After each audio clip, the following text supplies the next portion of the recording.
분명히 좋은 파트너입니다. 그 HBM도 할 수 있고 GPU도 파운드리에서 만들어줄 수 있고 그 다음에 또 패키징도 할 수 있어요. 엔비디아 입장에서도 뭐 TSMC랑도 얘기하고 그 다음에 삼성이랑도 얘기하고 SK하고도 얘기하는 것보다 채널을 단일화하는 것도 상당히 유리합니다. 지금은 아니지만 아마 삼성이 가장 좋은 파트너가 될 수 있다.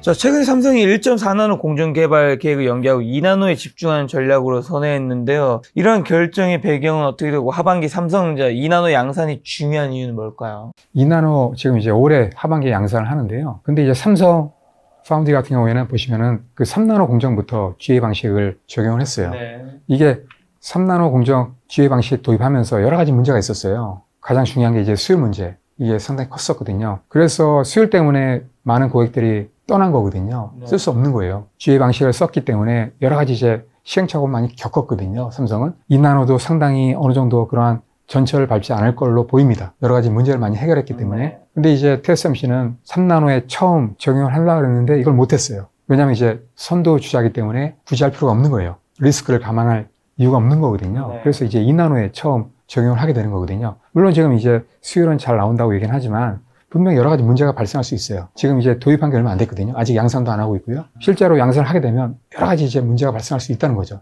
그런 면에서는 삼성전자가 훨씬 더 유리합니다. 수율 같은 경우는 이제 TSMC가 한 60% 정도 나온다고 얘기를 하고 있고 삼성이 한 40%, 20% 정도 차이가 났는데 삼성 파운드리는 지금 1.4나노 이걸 이제 2029년으로 연기하지 않습니까? 2027년도에 하려고 했거든요. 연기한 이유가 있어요. 이게 뭐냐면은 2나노에서 승부를 보겠다. 이런 거예요. 왜냐면 이제 2나노 이쪽에 이제 한 3, 4년 동안은 엄청난 수요가 발생할 걸로 보여지거든요. 하기 때문에 이쪽에서 일단 성과를 내겠다 이런 거예요. 그래서 네. 수율을 높이고 그 다음에 안정화 시키겠다 이런 거거든요. 넘버원이다 이런 게 중요한 게 아니다. 네. 일단 이제 내실이 중요하다. 수율도 중요하고 안정화가 중요하다. 수율을 높이는데 엄청난 전력 투구를 하고 있습니다. 고객사 보시면은 일단은 말씀드린 대로 자사 이제 시스템 LSI 사업부에서 지금 설계한 거를 파운드리에서 하고 있거든요. 네.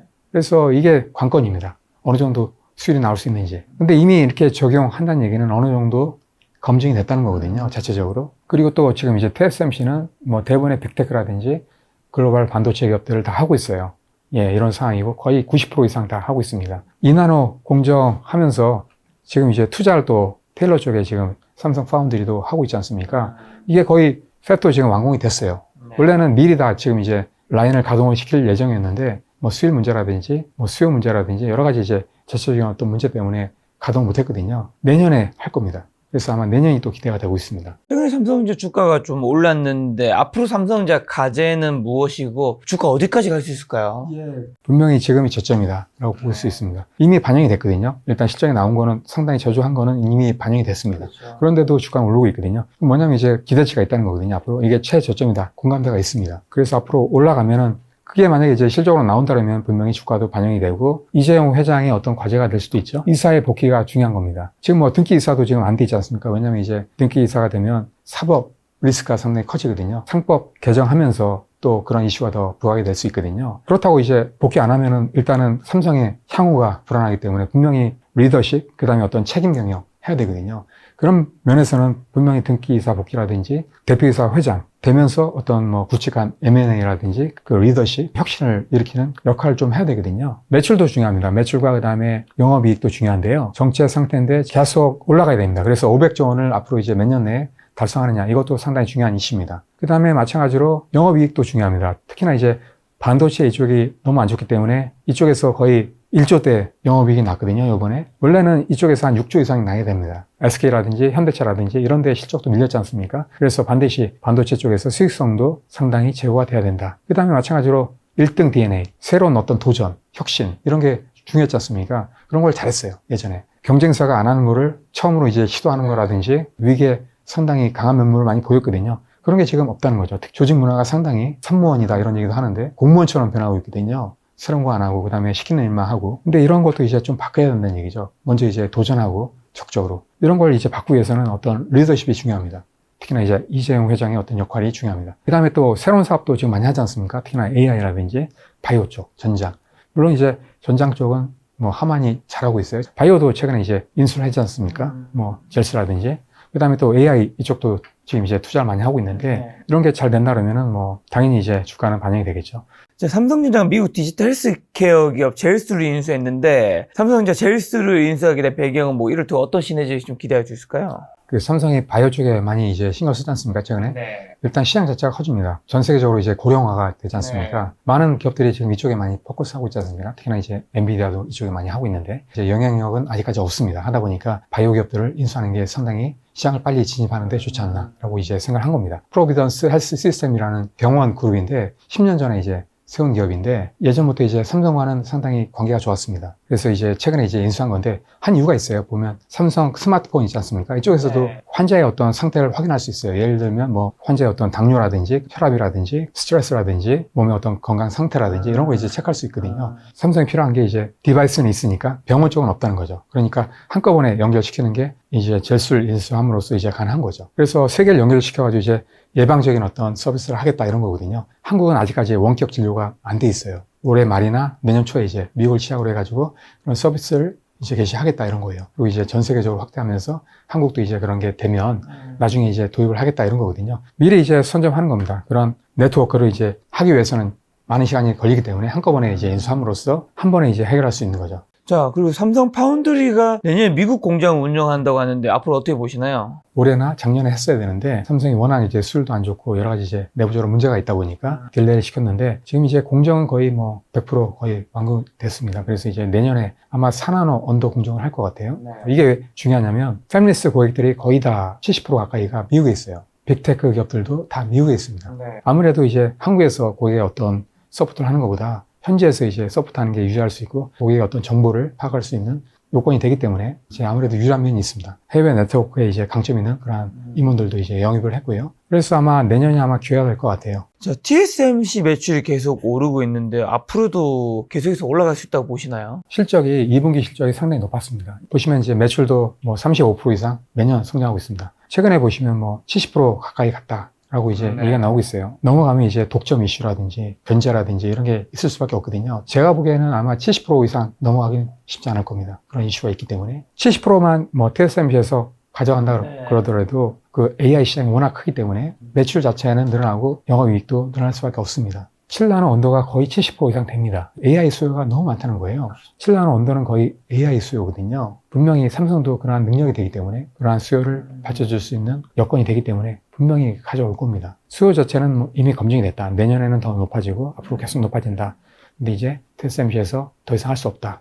그러면은 지금 넘버 2 벤더는 삼성 파운드리다. 하기 때문에 분명히 삼성 파운드리가 혜택을 볼 겁니다. 자, 엔비디아의 삼성전자가 HBM3를 조만간 납품하게 될 것으로 교수님 말씀처럼 좀 보여지는데 앞으로 삼성전자, 엔비디아의 관계는 그럼 어떻게 보시나요? 예전에 저도 들은 얘기인데 엔비디아랑 삼성전자의 어떤 관계가 그렇게 좋지 않았어요. 예전에 젠슨왕 지금처럼 잘 나가기 전에 삼성을 많이 방문했다고 얘기하더라고요. 근데 이제 삼성에서 엄청나게 홀대했대요.